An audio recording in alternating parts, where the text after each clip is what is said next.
Okay, our panel today consists of Arturo Yarish, who will speak first, Dan Neuspiel, and Gregory Diamant. And they'll each limit themselves to no more than 20 minutes, so that we'll have a full hour for discussion forward.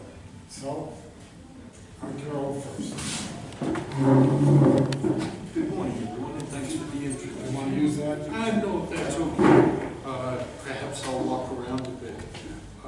Before I even begin, I would like to reference Gregory's last presentation, which you can find on our website, Global Justice, and it's very well worth a read because Gregory sets out the broad pattern of cultural, historic references to economic changes that occur in the United States that had the propensity at that time to ignite aspirations for a fascist coup, in fact.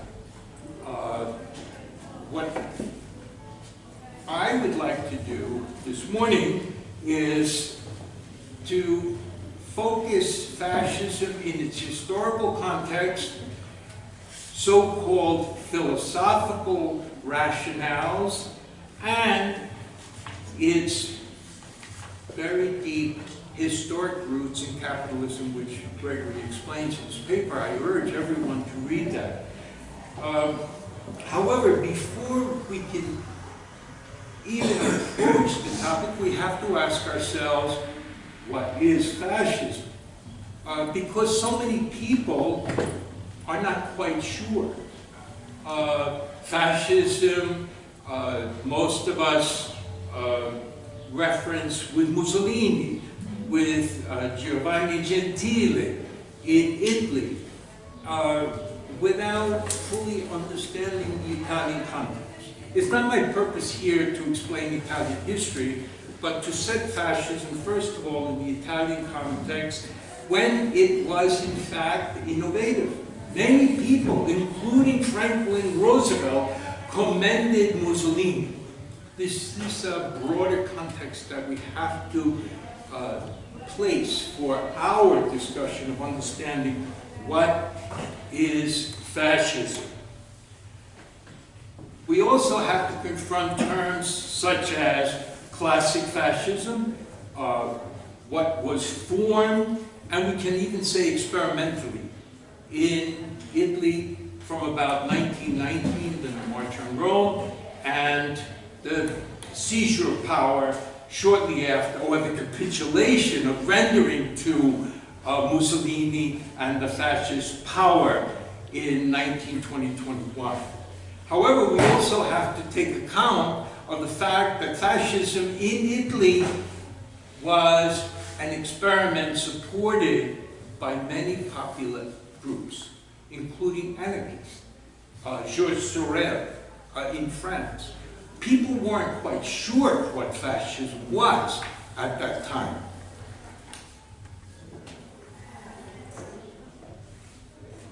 We also have to ask ourselves, what is the language being used today? Neo-fascism, post-fascism. And to help with that discussion, what I've prepared is a small packet which I'll explain. Thank you. Now, in the packet, as I said, not to be read now, but just to be referenced, I selected two readings which I think are very comprehensive, each in their own way. First of all, the first Nazi Hydra in America, commended by Howard Zinn, written by Glenn Yearwood and John Hawkins. The work, the detailed work that these two authors accomplished is worth 10 readings, because most of us, estimating that we're a whole bunch of baby boomers here, still in our youth, right? With that kind of necessary energy, to go out and have dinner and dance after we do this. What they accomplish is an unearthing of a much hidden history, as it said, suppressed history. If you flip to that, I offer a suggestion for a reading in Italian history. It's very brief, and we don't have to be an expert in Italian history. However, when we study fascism in any form, whether it's its emergence in Germany, or Italy, or Hungary today, or as it began to emerge in England at about the same time as in Germany in the 30s. We need to make a particular national study. It's in the context of the national, cultural, economic environment that history takes its forms, and it mutates and adapts itself to the conditions that exist within the nation. This is also much misunderstood because many authors have written what they call the fascist minimum. Some authors have 5 points, 10 points, 20 points. I selected one which you can find from the suppressed history. I copied it for you, and that summary is about 25 points of what Britt Lawrence, or Lawrence Britt, compiled as the fascist minimum plus a bit of an extension from his point of view. Once again, not to be reading while we're in a presentation or discussion. This I offer to you as a recommendation for later reading, and a reading of the 3 books that I copied for you in the covers here. However, to contrast the fascist minimum a bit with what was actually written by Mussolini and Giovanni Gentile, and then later by Hitler and Karl Schutz or Schmidt. Schmidt, right? You will find in the appendices that I've attached what they had to say in 1920 and 1925. And the reason I copied this, I bring your attention for our present reference to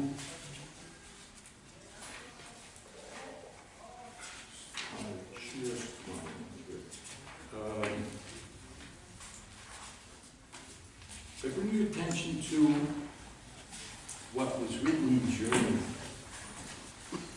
because both the fascists in Italy and the Germans had to make a popular appeal of some sort. They had to draw in popular support, as the Republican right radicals are trying to do today.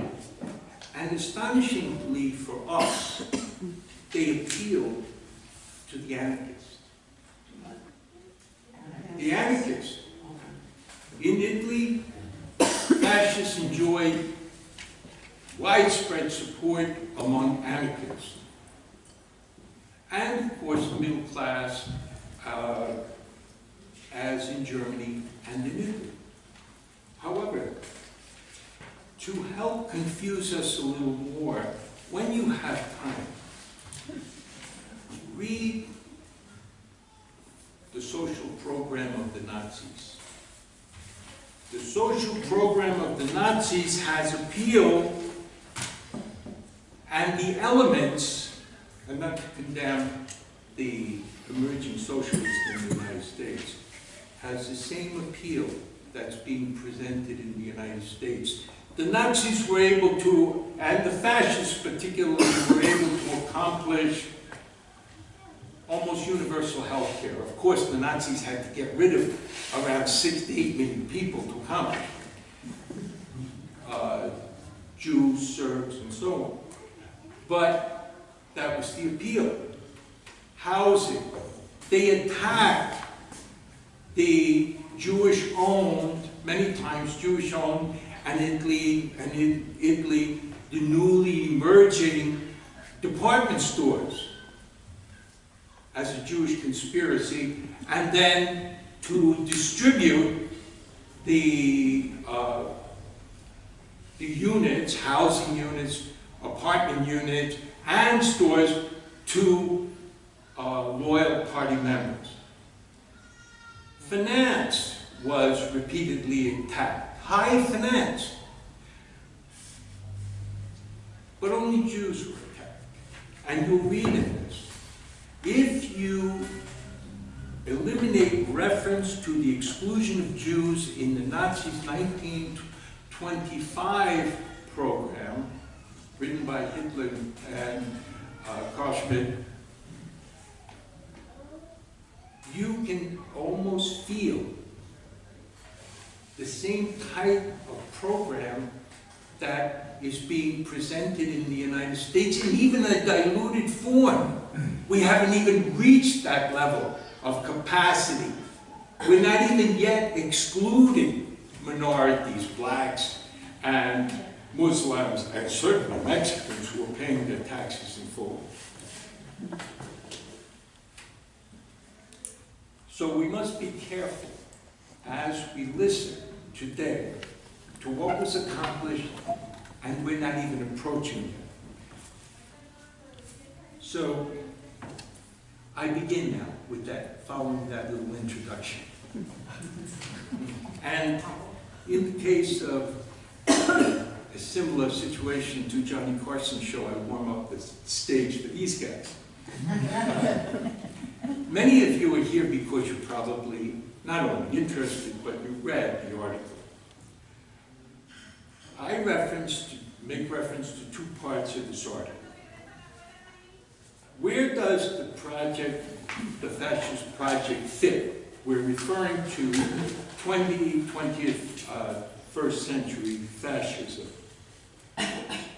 And how does capitalism fit into the mix?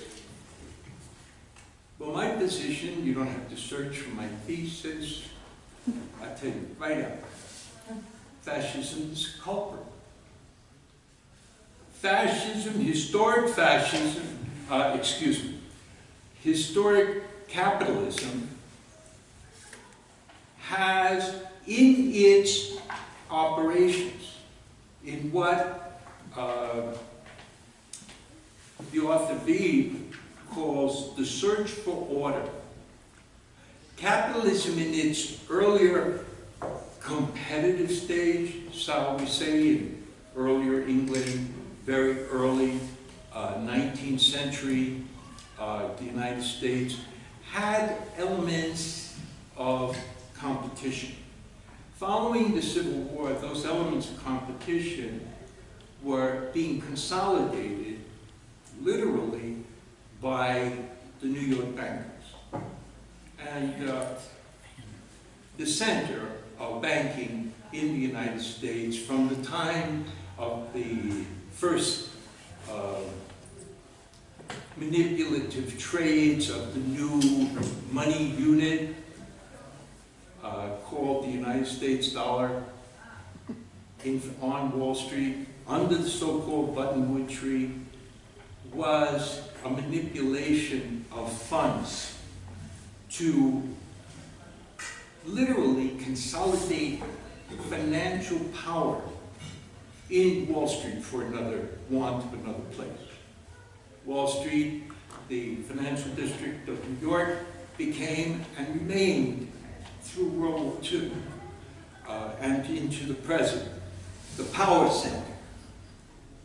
So what does capitalism, why does capitalism in its chaos and its search to get out of that chaos, to find some kind of order to a system capitalists can't control.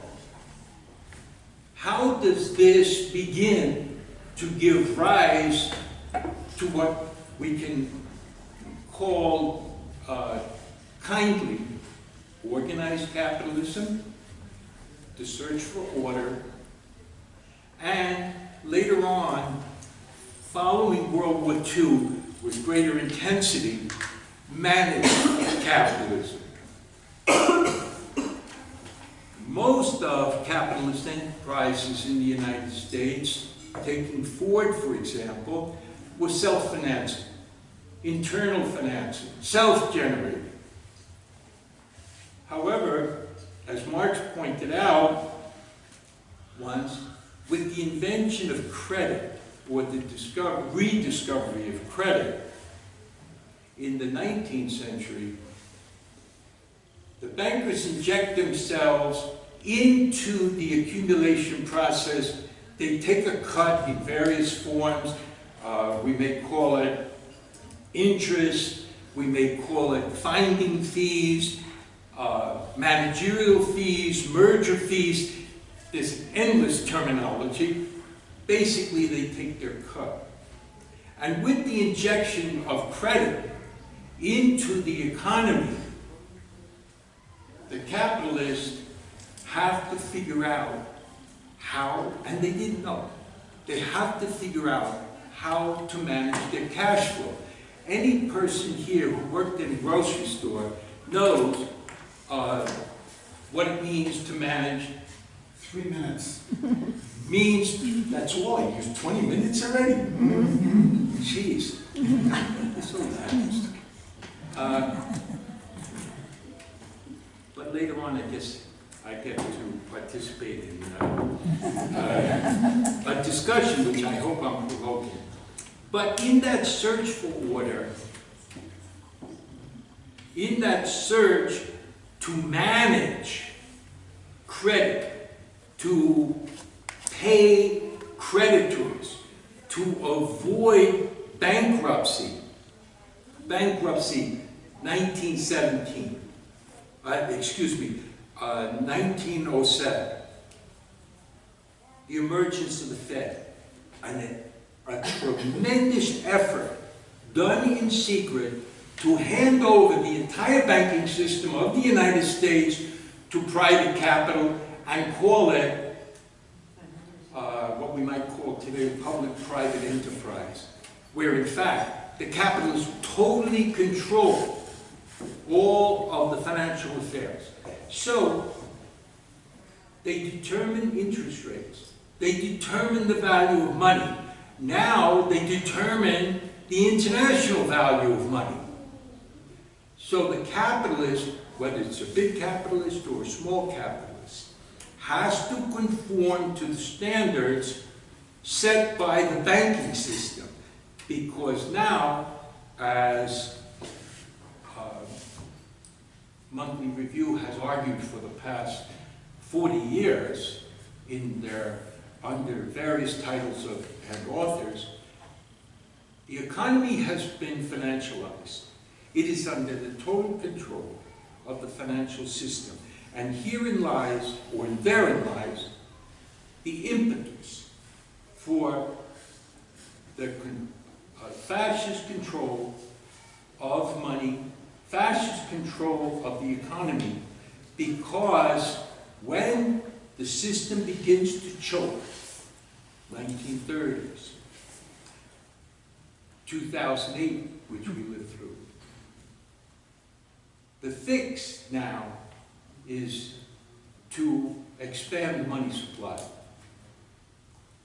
which may be, for example, called qualitative easing, 1, 2, 3, and so on, to the point that the Queen asked, Queen number 2, Elizabeth number 2, well, what does all this mean? Why couldn't you guys figure this out before? The reason they can't figure it out is because capitalism cannot be controlled, and not only can it not be controlled, But when it reaches the choke point, at the verge of a crisis, and later in the discussions I can elaborate, it begins to call in forces, as Smedley Butler once called, the military control, or the gangsters for capitalism. Who are the gangsters for capitalism? They're the fascists in very many forms. Okay, all right, thank you. Now I'll give the floor to Dan for his 20 minutes. Thank you. Fire up my iPad here. Thank you all. Well, Arturo gave a lot of interesting detail on history of fascism, and I'd like to bring us more up to date on 21st century fascism. And I'm going to focus particularly on Europe, even though we have a lot of interest, for all of us, in right-wing trends in the U.S. But as some of you know, I have a particular interest in Europe because my father and his family were victims of European fascism about 80 years ago.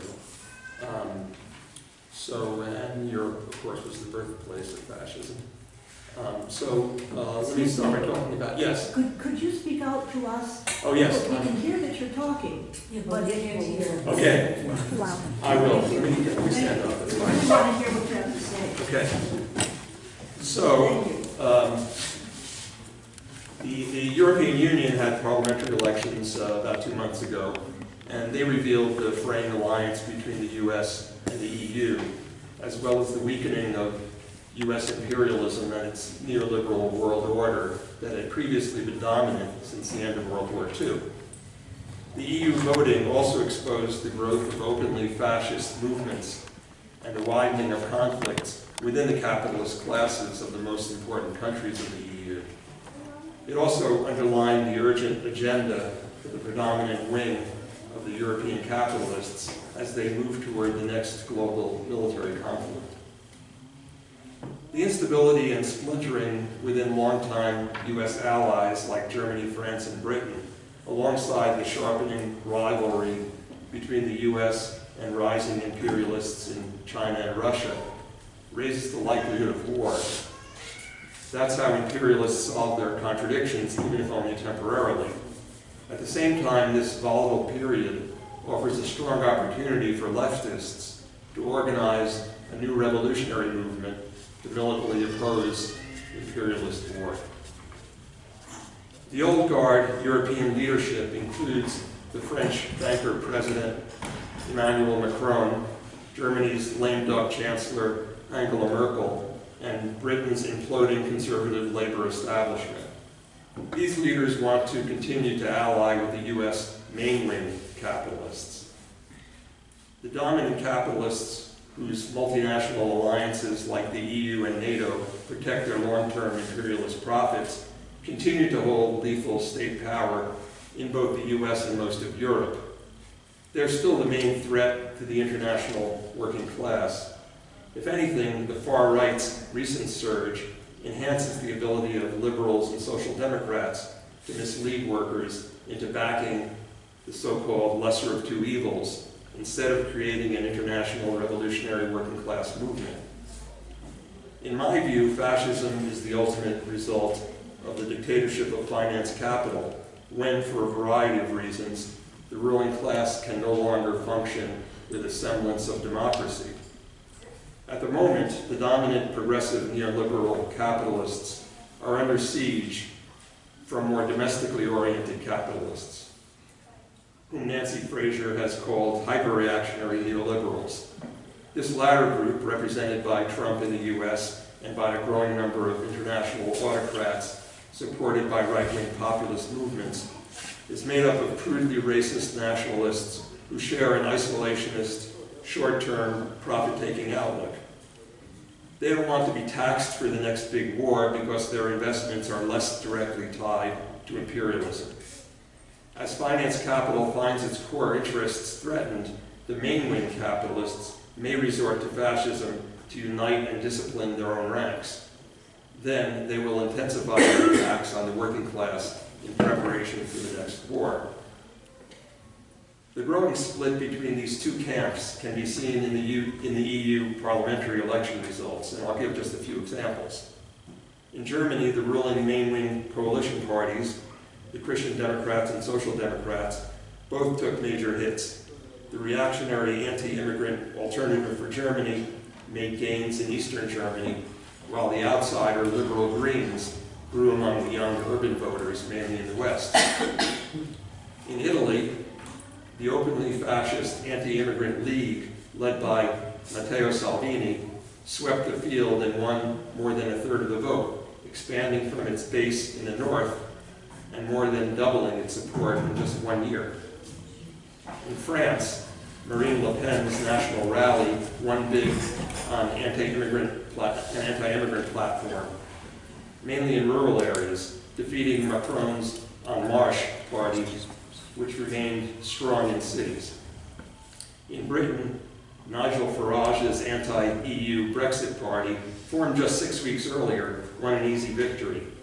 The Conservative and Labour parties, which together represent London-based finance capital, combined for just 23% of the vote. In general, the centrist coalition that has led the European Parliament for decades lost its majority of seats, declining from 54 to 43%. The EU, made up of 28 European countries, or 27 when Britain leaves, was created in 1993 to counter the almighty rule of US imperialism in the post-Soviet era. The EU is essentially a borderless union created to increase capitalist profits through a free flow of goods and labor. On that level, the EU has up to now worked exceedingly well for the European finance capitalists. The EU's trade structure has propelled it to become the world's second largest economy after China. Most recent data show that the EU produced $19.9 trillion, China $23.1 trillion, and the US was third, producing $19.4 trillion. As the EU rulers attempt to cope with both their struggling economies and waning political influence, some are turning toward China and Russia and away from the weakening US for trade, alliances, and security. A number of countries are actively hedging their bets. In fact, the escalating trade war between the US and China appears to be pushing much of the EU toward the China camp. In the face of expanding influence by Russia and China in Europe, the political representatives of the dominant French and German financial classes have used their tenuous victory in the EU elections to install like-minded bureaucrats at the head of the EU. German Defense Minister Ursula von der Leyen and Angela Merkel, protege, who backs a strong European military, was appointed president of the EU's executive body. Christine Lagarde, former French finance minister and chief of the US-dominated International Monetary Fund, was nominated as the next head of the European Central Bank. Meanwhile, Europe's open fascists seem to be pivoting toward Russia. In a recent scandal in Austria, the deputy prime minister and leader of the far-right Freedom Party was forced to resign after a video showing him offering government contracts to a reported Russian oligarch's niece. Vladimir Putin's recent visit to Italy and to the Vatican 2 weeks ago also demonstrated the attraction of Italian reactionary leaders to this Russian autocrat. In an interview on the first day of the recent G20 summit, Putin openly challenged the US main-wing capitalists. He declared that, quote, the world's liberal political order has outlived its purpose, unquote, thus signaling that Europe is up for grabs. The delivery of Russian anti-missile weapons to Turkey just last week, in defiance of the US, is another example of shifting alliances. Ironically, Turkey, a NATO member, now has weapons designed to shoot down NATO missiles. Millions of workers in Europe are correct to be skeptical about the EU, a capitalist creation that has led to widespread unemployment and gross inequality. But because of the decline of class consciousness since the reversal of the communist revolutions in China and Russia, many of these workers are falling for the old divide and conquer trick of racism. In Spain, a small fascist party called Vox panders to the domestically oriented bosses, along with the disaffected, racist, and sexist working class. Emerging in 2013 as a split from the more traditional right-wing Partido Popular, Vox openly supports Israeli anti-Palestinian policy and advocates war against Iran. Vox's current leader, Santiago Abascal, launched the 2019 campaign in Covadonga, the symbolic site of the first victory of Christian Spain against Muslims who governed the Spanish Peninsula for over 780 years. He calls for making Spain great again via mass deportation of Muslim workers. Abascal also wants to build a long wall on Spain's southern border to stop migrants from Morocco and other parts of northern and sub-Saharan Africa who are fleeing war and environmental catastrophe. Sound familiar? Vox is part of a broader fascist movement that has been growing in Europe and worldwide. None other than Steve Bannon founded an organization called The Movement to promote right-wing hyper-reactionary nationalist groups in Europe. Parties under this banner include the Belgian People's Party, Italy's Northern League, France's National Front, Alternative for Germany, the Danish People's Party, and the Freedom Party of Austria. Despite the alarming rise of this new generation of open fascists, I believe that the progressive neoliberals remain an even greater danger to the international working class. This is because of their current dominance and appeal to many people as so-called reformers. These mainline finance capitalists in the U.S. are committed to maintaining American control over the Middle East and its cheaply extracted oil and natural gas. They're pulling out all stops to build a patriotic, multiracial mass movement to convince workers to fight and die in the next world war. They're creating reformist anti-revolutionary mass movements to channel working class anger into electoral politics and an agenda for war and fascism. When workers lack class consciousness and a communist understanding of the world, they understandably see reforming capitalism as an option for a better life. They side with one camp of capitalists or another. But relying on any capitalist side, in my view, is a lose-lose strategy for the working class. Neither the dominant progressive neoliberals nor the rising hyper-reactionary neoliberal fascists can make capitalism work for workers. They can bring us only exploitation, oppression, and living hell on earth. The rulers' deepening instability has given rise to increasing racism, sexism, nationalism, and attacks on the working class.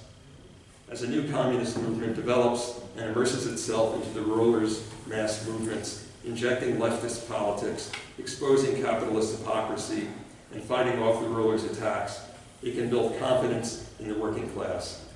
This is a necessary step toward building an international communist movement and transforming capitalist wars into communist revolution. Only then will the working class be able to seize state power and lead a society for the benefit of the billions of working people, not for the profits of a handful of billionaires. And I will conclude with the words of the British communist R. Palm Dutt at the conclusion of his seminal 1934 work, Fascism and Social Revolution, and I quote, "Whatever the black hells of suffering and destruction that have still to be passed through, we face the future with the certainty and confidence of approaching power, with contempt for the barbarous antics of the doomed and decaying parasite class enemy and its final misshapen progeny of fascism, with singing hearts and glowing confidence in the future." Unquote. Thank you.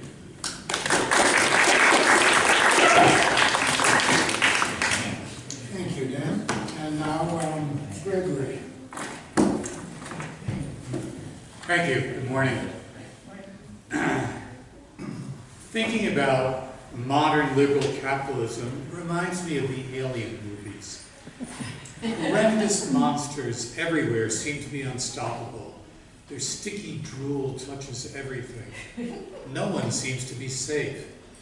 Yet our heroine, Ripley, never loses sight of the fact that there's an ultimate enemy, the mother who gives birth to the monsters and sends them out to make the world safe for her and her progeny. Isn't capitalism often pregnant with fascism and other stillborn monsters? Aren't we, the people, exhausted by the imperatives of capitalism for the creation of more and more wealth? obscene wealth for the few and not much for the many.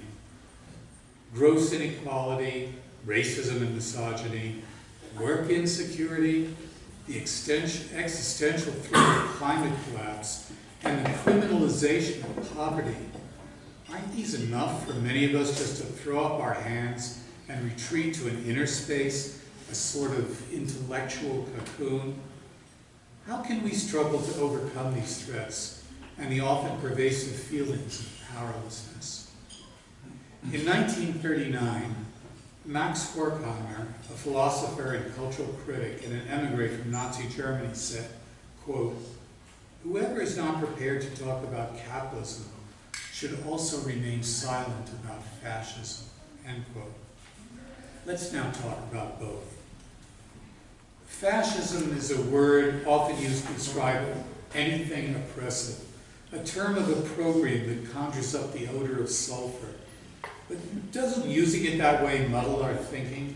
It takes the political reality of fascism out of lived history and places it in an ahistorical zone that seems to float over our politics.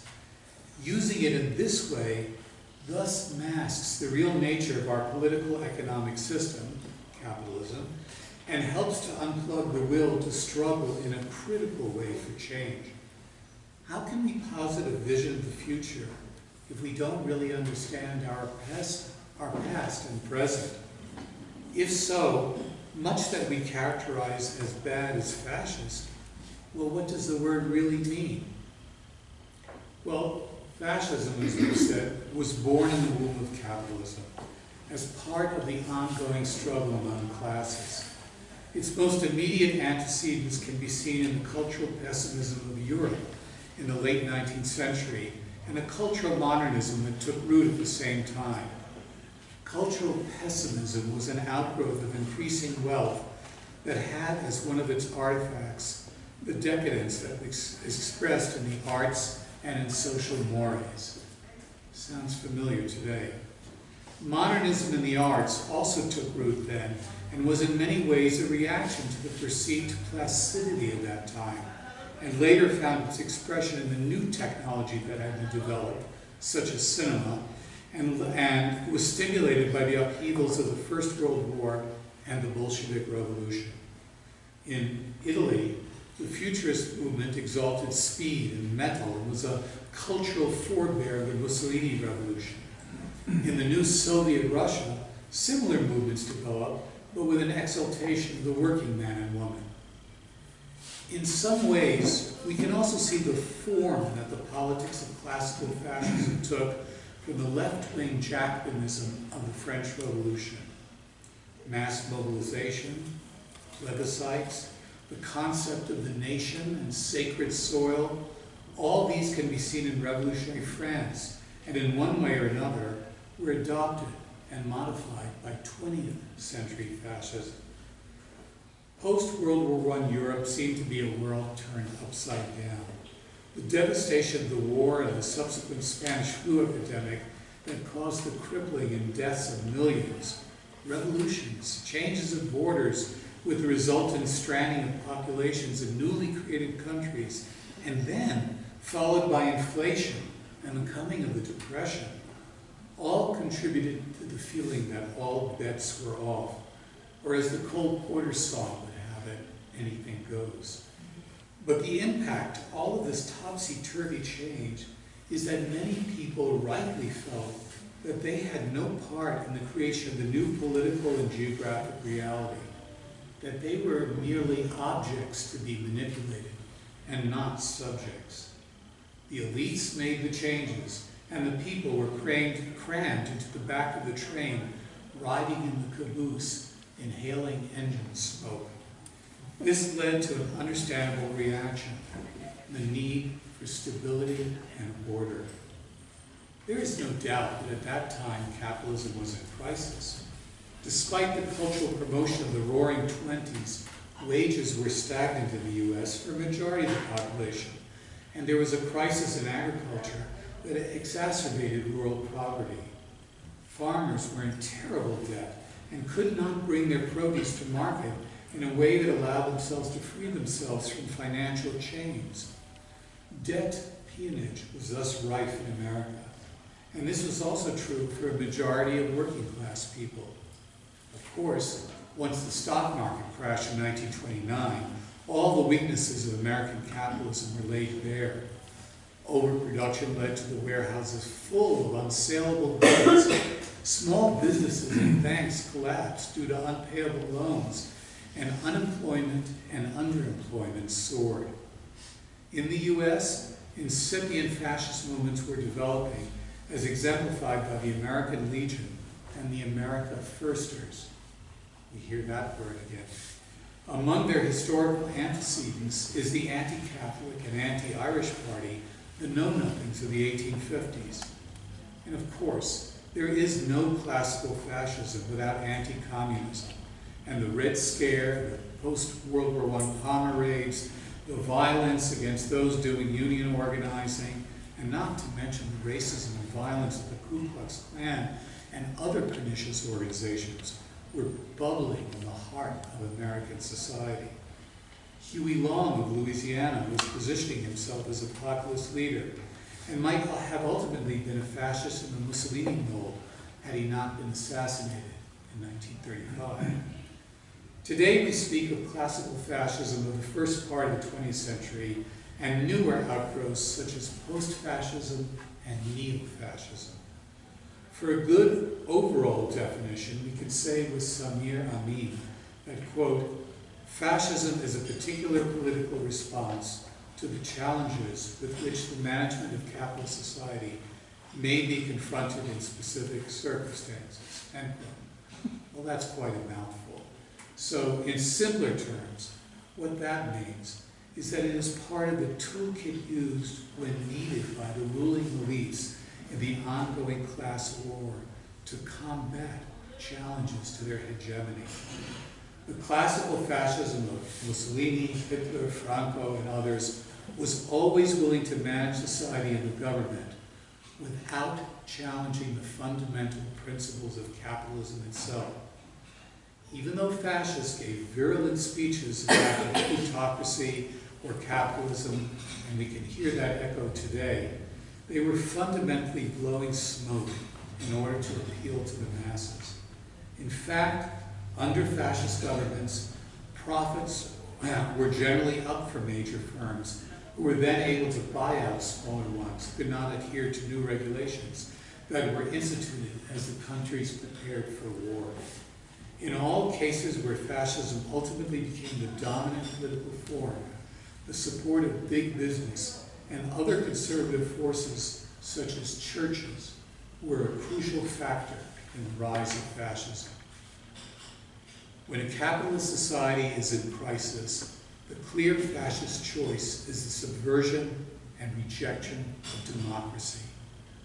This rejection throws out the diversity of opinions, standard electoral procedures, or the guarantee of the rights of the minority, and instead inserts the principle of submission to a leader and his myrmidons.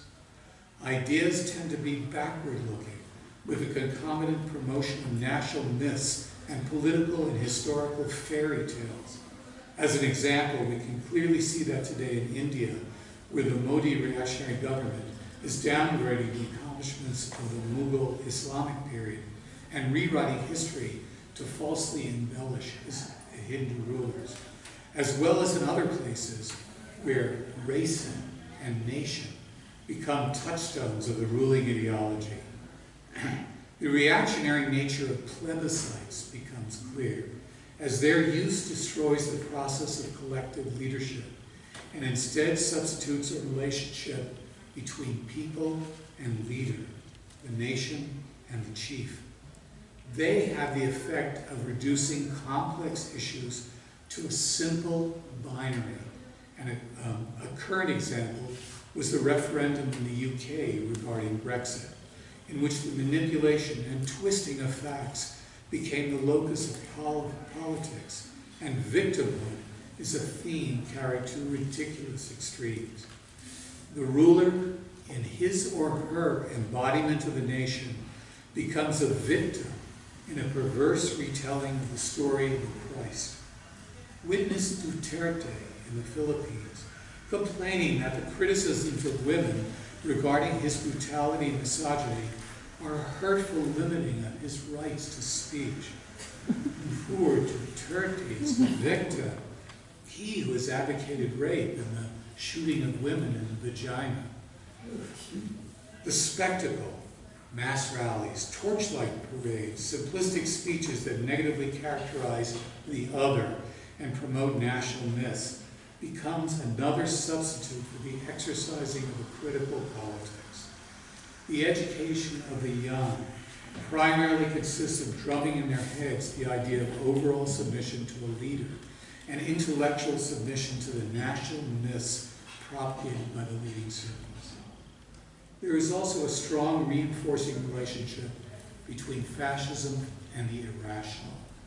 Some of its features are the cult of combat, a romantic impulse to create a national mystique, the concomitant invention of a mystical past, and the creation of a modern and toxic masculinity with a circumscribed role for women as nurturers and birthing factories. Again, late 19th century cultural pessimism followed by post-World War I reactionary modernism helped to set the stage for revolutionary fascism and its marriage to the irrational. As I touched on earlier, anti-communism is an essential feature of classical fascism. The aborted attempts at revolution outside Bolshevik Russia led to a growing fear of Judeo-Bolshevism. As Walter Benjamin pithily stated, behind every fascism is a failed revolution. This year marks the 100th anniversary of the murders of Rosa Luxemburg and Karl Liebknecht, the leaders of the failed Spartacus uprising in Berlin, and surely Benjamin had that in mind. In Germany, the fratricidal struggle between the Social Democrats and the Communists fatally weakened the repressive forces and left an opening for the conservative forces to install Hitler. The emasculation of unions and political parties that support workers' rights also became a prime focus of the fascist political project. This focus, along with the loosening of regulations that may constrain businesses other than those regarding production for the military, were a boon to the capitalist class. One other important concept to explore is the relationship between coercion and consent. We all know that outright coercion, the fear of punishment, loss, and death, can manufacture consent. This is clearly evident in the classical fascism of the 20th century. In our era, we will have to explore how more subtle uses of coercion, such as the thought that there is no alternative, can be used to manufacture consent. But let's turn to the 21st century.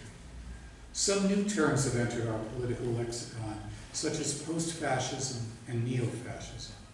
Another word that has a longer pedigree extending back to the 19th century is populism. It has been and is being used to describe forces both on the left and the right. We need to explore these concepts in some detail. Populism is never one set thing. It has many elements that are constantly changing and combining. In the United States, 130 years ago, populism was seen as a revolt by the smaller agricultural elements against the bankers and major industrial combines that we talked about. It also questioned the stability of the greenback. That's a good punctuation. Of a greenback and what lay behind the value of money. Today, in the USA and Europe, populism is mostly viewed as a right-wing phenomenon, but much of its rhetoric rails against the elite and how they have ignored the common woman man, and to some degree is an echo of much of what was said by many in Occupy in the US and Podemos in Spain. However, the populist parties in Europe, for example, as Danny mentioned, are characterized by xenophobia and racism and exist precisely to exclude the most marginal elements of society, particular immigrants and non-Christians. Marco Ravelli is thus right to define right-wing populism as a senile disorder of liberal democracy, a revolt of the included white Christians who have been pushed to the margins. See what Trump is talking about. Left-wing populism, on the other hand, tries to be inclusive and supports the struggles of people of color and immigrants, while also railing against the elite, the 1% and their institutions. Right-wing populism gives lip service to democracy and participates in the electoral process, but similarly to the fascism of old, gives pride of place to national myths, and today feeds the flames of worry over demographic changes that they feel will see their societies overrun by a sea of brown, the others. Both left and right-wing populism, for the most part, do not either see a way to overcome the neoliberal project, or they have made peace with it. Populism is more a style than an ideology. It exalts the people, however defined, versus the elite. Populism is against the system, and it has as many snakes as Medusa's head has. It can be applied to a plethora of groups, and it says more about those who use it than as a political definition. It is extremely fungible, and it tends to erase a clear definition between the left and the right. The 20th century progressive revolutions have mostly been defeated and or transformed.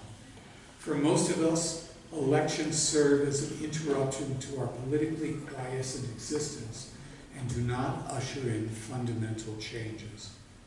Capitalism has not been transcended. It lives on, continuously throwing up contradictions that it has to overcome with new forms of consent and oppression. The social democratic parties, and that includes the Democratic Party in the US, embraced anti-communism and neoliberalism and left the door open for alternative reactionary forces to appear. At this point, the radical right is the greatest force opposed to the system. It is xenophobic, Islamophobic, nationalistic, and embraces authoritarianism, bigotry, and social tyranny, but it is not anti-capitalist. In many ways similar to classical fascism, right-wing populism gives the masses the illusion of being actors as opposed to being spectators. We need only look at Orban's Hungary and other autocratic states to see the truth of this. So post-fascism and neo-fascism, two words, two realities that were birthed by the same mother and describe some of the challenges we faced. Post-fascism can be seen as a magnetic field where different movements, parties, and regimes can locate themselves. Steve Bannon is diligently working to create a right-wing international that will serve as a nourishing movement for autocratic parties and regimes, where tactics and strategies can be devised to promote reactionary utopias in which nationalism is the civic religion and traditional religion can become a support for a reactionary hegemonic project. Right-wing populism is part of the story, and the lines between it and post-fascism are increasingly blurred. They do not, as classical fascism did not, seek to overturn capitalism and replace it with a different socioeconomic system. They often will keep representative democracy as a soft way to help manage consent, and for the most part will eschew outright violence and use the legal system and enforcement of old and newly created laws as a way of keeping people in line. Post-fascism in Europe and the US is enriched by the soil of cultural despair and victimhood. Demographic changes, they say, are ruining the nation, and uppity women are fomenting male impotence, thus lowering the birth rate for the desired type of babies, Christian and white. Spectacle will be an important part of the rule by reactionary forces. Propaganda that exalts the nation and its myths, along with the drumming into people's heads that there is no alternative, that to dream progressive dreams as traitors will be weapons used to keep challenges at bay. Of course, if people begin to revolt and the ruling circles see that they may be in danger, soft tactics will give way to outright violence to enforce consent. Suspension of civil liberties and the rule of law, however flawed, and the hard tactics of consent will come to the fore. Neo-fascism is a term that can be applied to those movements who look to the past of classical fascism as their inspiration for the future. Not for them the niceties of representative democracy or the fine edges of the legal system. For them, the cudgel is always near to hand, and they make very little attempt to hide their racism. They want a leader who can embody their toxic ideas and imply them while inspiring the masses to crush the other. They even like dressing up in uniforms that echo those of Mussolini, black shirts, or Hitler, brown shirts, with badges that are slightly different from those worn by classical fascists. We can sometimes view them as ridiculous holdovers from the past, but we do so at our peril. Before concluding, I just want to take a little side journey. We live in an era where space has temporarily counted time. And what does that mean? It signifies a time when the citizen has been replaced by the consumer, when the city has become all-pervasive, both physically and culturally, and where the old quotidian rhythms no longer apply.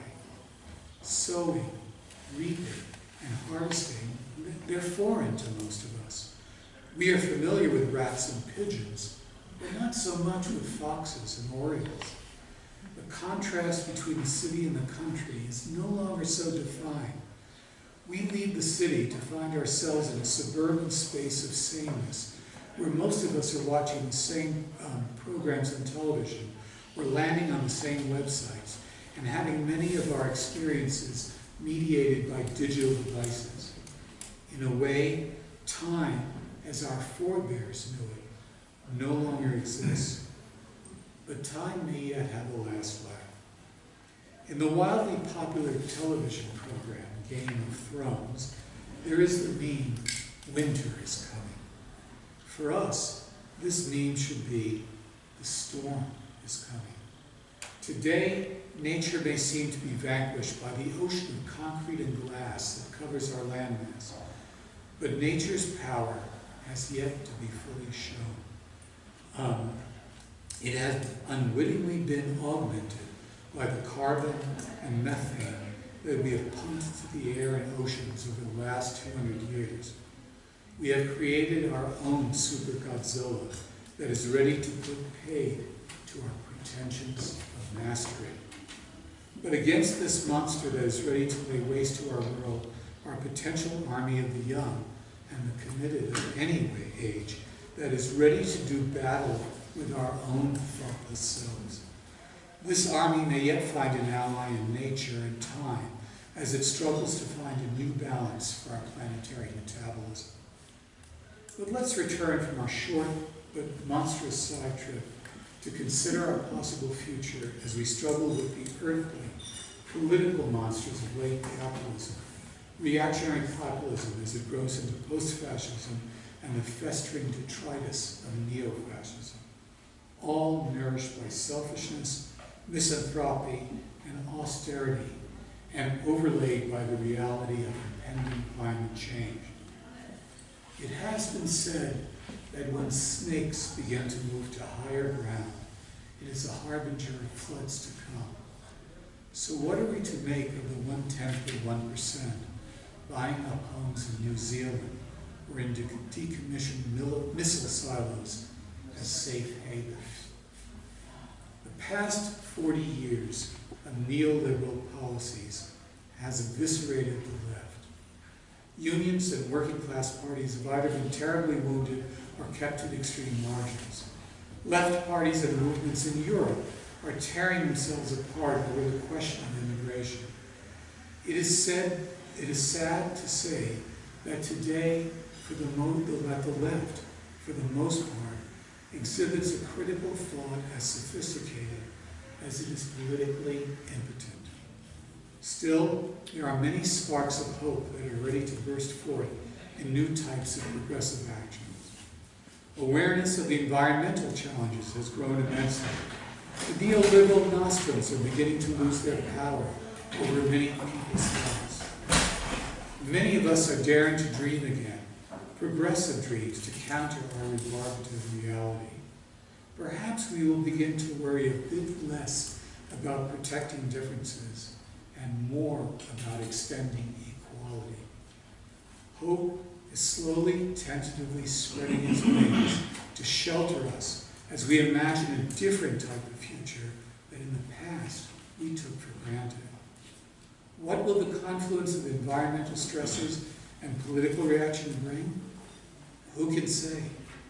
But I know that without hope and action to build a different future, a crippling entropy will control us.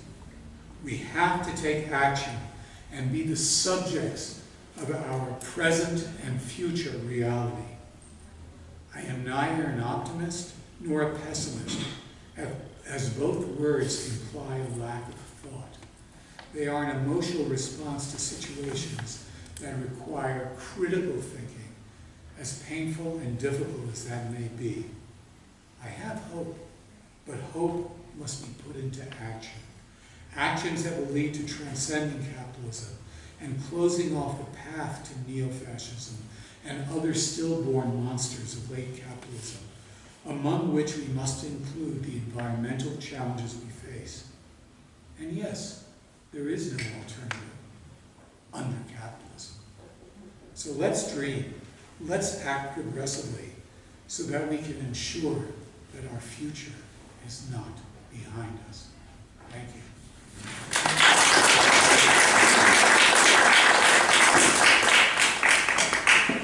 Well, there's a lot to chew on here, and I invite you to share your thoughts, your questions. Not long speeches, but we'll be open to your views, your opinions, as well as questions. Okay, starting here. Well, Dan, thank you for providing this, and I'm wondering if... Sure. Oh, okay. Excuse me about this. Thank you for providing It's a this. shared effort. And I'm wondering if the both of you, since you have presented presentations, might put that on the Global Justice webpage. It was a lot to assimilate at one time, and I would appreciate that. That's my comment. Well, it is being videoed Oh, to go on our website, but also hopefully we'll have the text of the presenters that can go there as well. thank you. Okay, anyone else?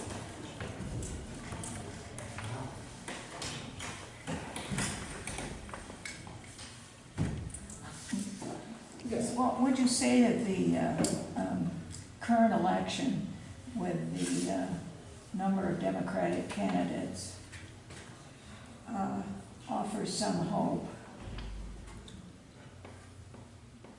Certainly a more enlightened election time with fewer bromides and more ideas. Anyone else to respond to anything? I'll take a stab at it. Okay. I think that there is such frustration in the United States that various sectors of the population are feeling the great need for expression and the clarification of that expression to make a launch for something new. Bernie Sanders opened the discussion, but in a way that only invited challenges, and those challenges may work to help and accelerate the clarification that is being undertaken. Various sectors, whether it's Pete Buttigieg or Elizabeth Warren, pressing a kind of alternative, but as Gregory pointed out, no one is challenging capital. And unless capital is challenged at its core, we make no progress. It's often said that the New Deal resuscitated capital. As a matter of fact, the New Deal organized capital to rationalize and clarify its need for a kind of management that it couldn't undertake on its own. What Morgan initiated in 1907 during the crisis to create the Fed as a secret organization, as I alluded to earlier, had to be formally organized under a, shall we say, a quasi-liberal, neo-liberal, because we U.S. Americans have to clarify between what liberalism is. And what they did was bring the forcing consent of the South for necessary changes, and the North, which in the first years from about 1933 or so into this mid-depression acceleration of the crisis, they made a huge attempt, which basically failed for reasons that we can discuss, which are vital to us. Then, during the war, the entire process of capital production was rationalized with great resistance. So what I think is beginning to occur here is an effort from many, many voices to make a clear challenge to the right, which has not succeeded. Now, Gregory? Confusion reigns.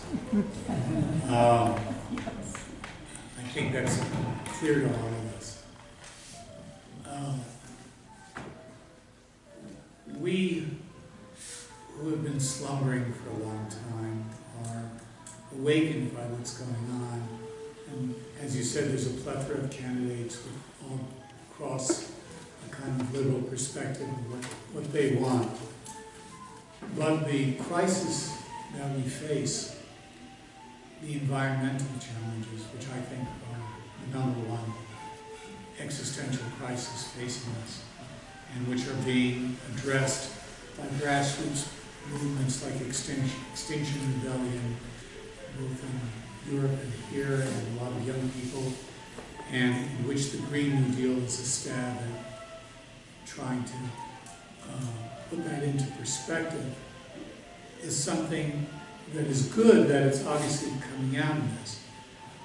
But I am not clear what the end result, I mean, none of us are clear, obviously, but I don't have a lot of hope that the election's going to change a lot. Number one, Trump may win again, and I think that's a very strong possibility, quite strong at this point. Secondly, unless the candidate, whoever he or she happens to end up being to challenge Trump, will take the message that appeals to his base and also has a message that also appeals to that base. And that's what Sanders did and is trying to do to a great extent. I don't think you'll have much of a change. And people, that's why, as I said, we've said, the right-wing forces are the ones who really position themselves as really challenging this system. And unless the people on the left really show themselves to be challenging that system, not just in an intellectual way, but in a physical way,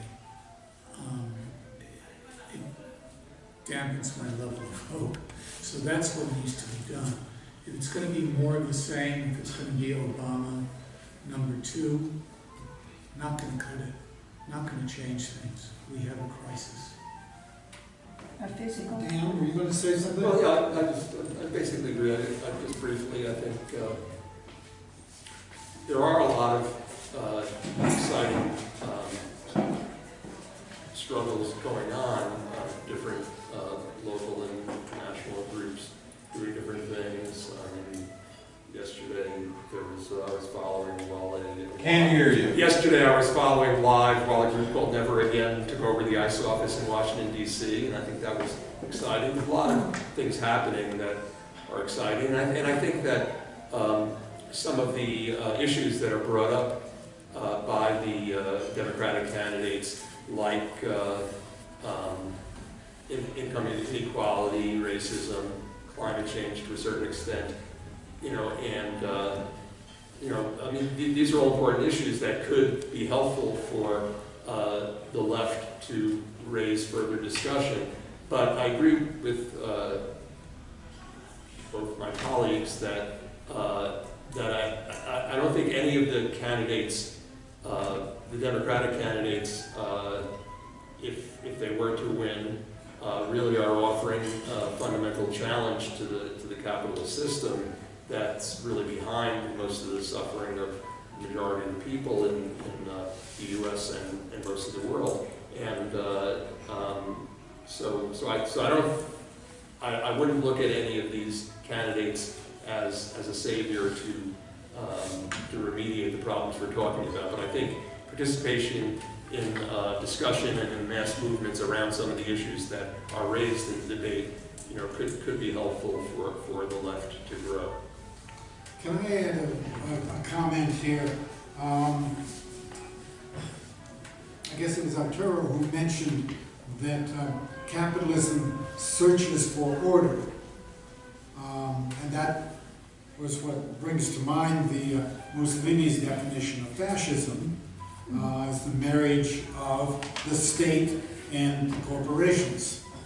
The state becoming the mechanism for establishing the kind of order that is needed in the light of the competitive relationship that exists between corporations. Now, the New Deal in the United States was a different approach to that.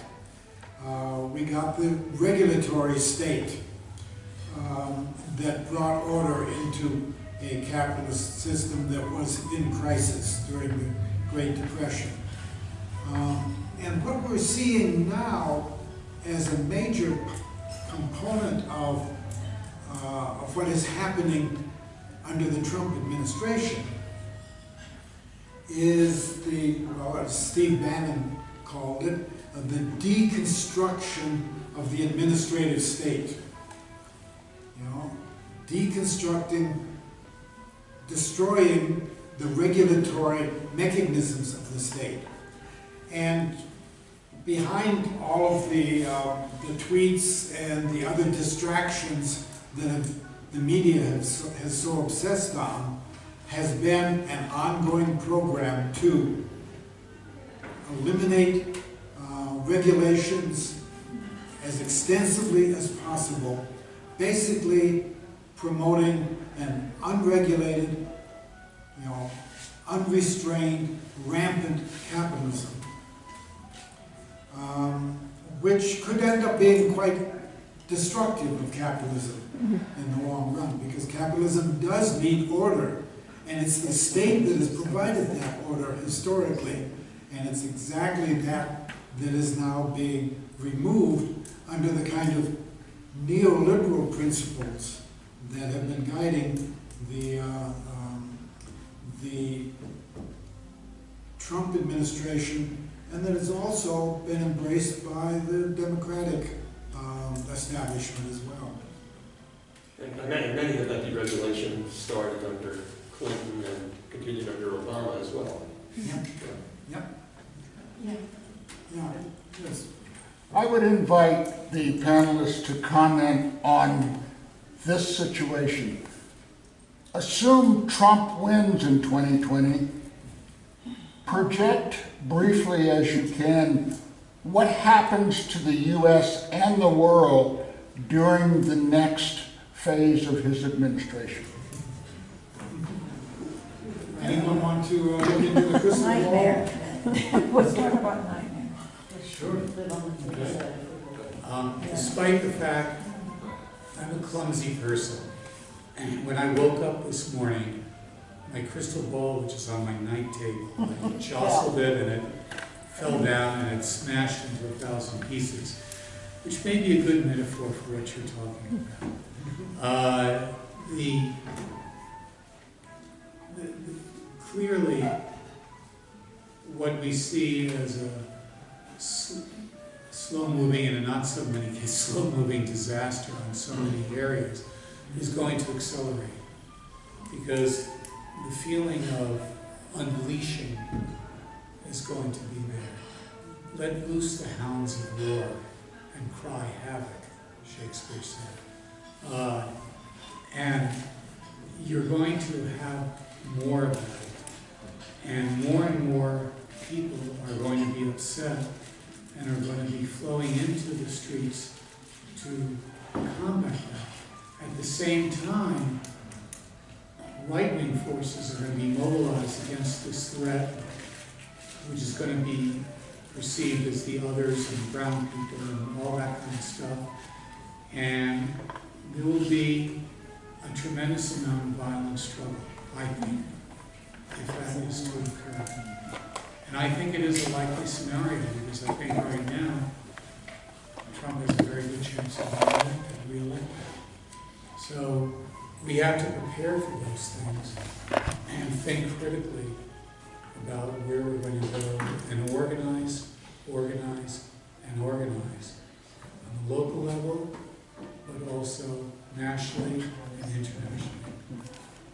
You had another hand back there. It was my perception that Trump won because many of us were asleep. Right? So 51% of the population that could vote, from what I understand the statistics are, didn't vote. And many people didn't believe that he would become president because of the absurdity of it as we experience now. But Steve Bannon, which you brought up, his philosophy, from what I understand, is torch and burn. And when he couldn't effectively be as effective as he wanted to be in the United States, he then turned to Europe, where he felt he had more opportunity. Well, there were more governments that he could influence. I'm hoping that we are all awake now, and that we see what the results were of not voting, and we're not in an economic freefall. We weren't when Trump came to office. So I believe that he won because he mobilized whatever percentage of people will always be hateful and angry by the other. And so that worked for him, and there was no financial crisis. There was no reason that a strong-armed person would have to step in and take over and make the country great again, that he fabricated the whole thing. Go ahead. May I just? Sure. I don't agree with you, and I'll tell you why. I think there's a lot of reasons why people vote for Trump or a Trump-like person. You look at the Gilets jaunes, the yellow vests in France, you look in Europe and other places. What people have felt, first of all, as I think many of us know, many of the people who voted for Trump voted for Obama. Not just once, but twice. So why did they switch? Because they felt, I think, it's not manufactured, that the elites have spit on them, have neglected them, that the cities and the culture that stands for looks down upon them. And so therefore, Trump coming in, as other autocrats in other countries have done, make our country great again, or, go back to our old values, that kind of thing, is appealing because those people have been put upon, they've been shat upon. Their income has not increased. their insecurity has grown. They've seen a change from where it was seen for the last 70 years or so, that one generation could expect that the following generation would see its income increase and that they would do better. Our children would do better than us. How many of us can say that today? Look at the debt peonage that our children who come out of college with $20,000, $30,000, $40,000 worth of debt. How can you start your life at 21 years old or 22 years old with that sort of Damocles of debt hanging over your head? I mean, and people working 2, 3 jobs to get ahead, including young people. They can't afford a place to live on their own, so they move back with their parents. So I think there's a real feeling that things suck and we need a change. And here's a guy who's saying, oh, we're going to change it, and look what the Chinese do, and blah, blah, blah, all the bullshit. And it makes it a very easy thought. Because Obama didn't change it. He ran on hope. Well, what happened to that hope? Well, let's get some more. Are you suggesting that what we have now in America is better than in 2016? Are you suggesting The that? exact opposite. No. No. I'd like to, Yeah, just after you and then. Let's get more Yeah. audience Yeah. participation. Okay. Hi. I just kind of wanted to go back to the original topic about fascism and capitalism. We've all agreed that we're looking at moving away from capitalism. There was something called social democracy at some point, which has been kind of mutated somewhat. But my question is, number one, do we have any forerunner? Do we have a model? Has there been a capitalistic country that somehow came up with a plan, which takes time? America's, that's what we're based on. Was there any kind of plan? Do we have any kind of role model who has done this? And secondly, is that role model's way of working at all feasible for a country as large as the United States, which encompasses all of it? Well, I don't think there's been a successful model of a capitalist system peacefully transitioning into whatever name you want to call it, a system that's I couldn't think of one either. no, Just wondering if you'd say we need to. certainly there are, as you mentioned, so-called social democracies, countries that have better, somewhat quantitatively better benefits for the majority of people and less income inequality than the U.S. But even in those countries, there are fundamental power differences and exploitation, and certainly of the larger imperialist countries in the world. So at this point, the answer would be no. Is there any philosophy? Well, I think there, as I mentioned in my talk, I think there have been failed socialist systems in the world, namely in the Soviet Union and China. But I think there are lessons to be learned from those experiments. Just like I'm a scientist, and if I'm doing research on a cure for a certain type of cancer, just because my first 2, 3, or 4 experiments fail doesn't mean I give up. It means I learn from my experience, and I think that's what we need to do in terms of learning from the experience of these revolutions that really attempted to create a new society